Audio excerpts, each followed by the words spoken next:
चाळीसगाव शहरातील करगाव रोड परिसरात आंब्याच्या झाडाची कटाई करताना निष्काळजीपणा झाल्याचा प्रकार समोर आला असून या घटनेत मोठी दुर्घटना टळल्याचं बोललं जात आहे।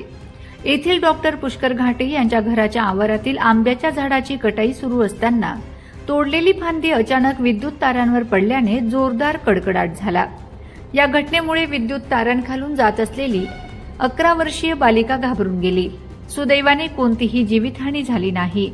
मिळालेल्या माहितीनुसार संबंधित झाडाची कटाई करण्यापूर्वी आवश्यक शासकीय परवानगी घेण्यात आली होती का, तसेच महावितरण कंपनीला याबाबत पूर्वकल्पना देण्यात आली होती का, याबाबत प्रश्नचिन्ह उपस्थित केले जात आहेत। झाडाच्या फांद्या तोडण्याचे काम सुरू असताना एक मोठी फांदी थेट विद्युत तारांवर कोसळली।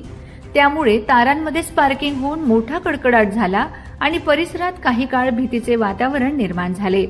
याचवेळी विद्युत तारांखालून एक 11 वर्षीय बालिका जात होती। अचानक झालेल्या आवाजामुळे आणि ठिणग्या उडाल्याने ती घाबरून तळमळ करत पळू लागली।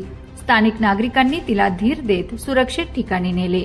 फांदी पडल्याने विद्युत तार तुटली असती किंवा तारांचा संपर्क जमिनीशी आला असता तर मोठी दुर्घटना घडू शकली असती, अशी चर्चा परिसरात सुरू आहे।